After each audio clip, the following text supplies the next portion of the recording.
যাত্রী হয়রানি ঠেকাতে জোরে সরে চলছে বিমানবন্দরে সিভিল এভিয়েশনের মোবাইল কোর্ট। যাত্রী হয়রানির জন্য দেশি বিদেশি এয়ারলাইন্সগুলোকে করা হচ্ছে আর্থিক জরিমানা। তেল চুরি সহ নানান অনিয়মে বিমানের কর্মকর্তাদের পাঠানো হচ্ছে জেলে। 6 মাসের মধ্যে শতভাগ সেবা ও শৃঙ্খলা ফিরে আসবে বলে জানিয়েছে সিভিল এভিয়েশন। আর বিদেশি এয়ারলাইন্সগুলো বলছে, কোনো পূর্ব ঘোষণা ছাড়াই এমন অভিযান অব্যাহত থাকলে বিমান পরিচালনার বিষয়ে সিদ্ধান্ত নেবে সংশ্লিষ্ট বিদেশি এয়ারলাইন্স। ওয়াহিদুজ্জামানের তোলা ছবিতে চয়ন রহমানের 2 পর্বের প্রতিবেদনের আজ দেখুন দ্বিতীয় পর্ব। যুক্তরাজ্যে কার্গো বিমান চলাচলে নিষেধাজ্ঞা জারির পর থেকেই হজরত শাহজালাল আন্তর্জাতিক বিমানবন্দরের নিরাপত্তা জোরদার করা হয়েছে। ব্যাগের অতিরিক্ত ওজন, অতিরিক্ত বুকিংয়ের কারণ দেখিয়ে যাত্রা বাতিল করলেও কোনো ক্ষতিপূরণ দিচ্ছে না এয়ারলাইন্সগুলো। যাত্রীদের এমন অভিযোগ আমলে নিয়ে বিমানবন্দরে বসানো হয়েছে ম্যাজিস্ট্রেট কোর্ট।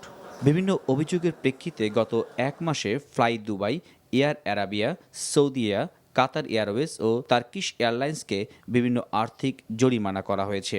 তেল চুরির অভিযোগে বিমানের এক কর্মচারীকে দেয়া হয়েছে জেল জরিমানা। সিভিল এভিয়েশনের দায়িত্বপ্রাপ্ত ম্যাজিস্ট্রেট বলছেন, বিমানবন্দরের ইমেজ পুনরুদ্ধারে আইন অনুযায়ী কাজ করছেন তারা। সেবা এবং নিরাপত্তা এই দুটোই আমাদের এখানকার গুরুত্বপূর্ণ বিষয়। বাংলাদেশে সার্ভিস দিতে হলে তার স্ট্যান্ডার্ড অনুযায়ী এবং আমার স্ট্যান্ডার্ড দুটোকে ম্যাচ করেই তাকে সেই সেবাটা দিতে হবে।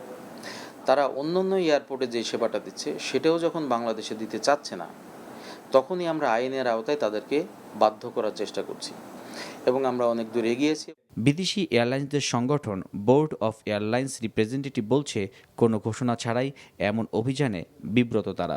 এয়ারলাইন তো অ্যানওয়ার্স সলিউশনই না হয় আর আর আর আমার উপর প্রেশারই প্রেশার, দেন আমি নেক্সট স্টেপ আমার হেড অফিস, আমার অ্যাম্বাসেডার, আমার ফরেন অফিস, ওকে যদি এই কথা যাবে তো একটা G2G গভর্নমেন্ট টু গভর্নমেন্ট একটা কথা হবে। ওই গভর্নমেন্টের কথায় পরে ডিসাইড হবে কি ওকে ঠিক আছে এই কান্ট্রিতে আমার যাওয়ার বিজনেস জন্য ভালো না ভালো না। বিমানমন্ত্রী বলছেন, আইন মেনেই বিমান পরিচালনা করতে হবে এয়ারলাইন্সগুলোকে। ঢাকা থেকে কুয়েত সেক্টর যে ব্যবহার পায়, কুয়েত থেকে যখন লন্ডন যায় ব্যবহারটা সম্পূর্ণ পাল্টে যায়।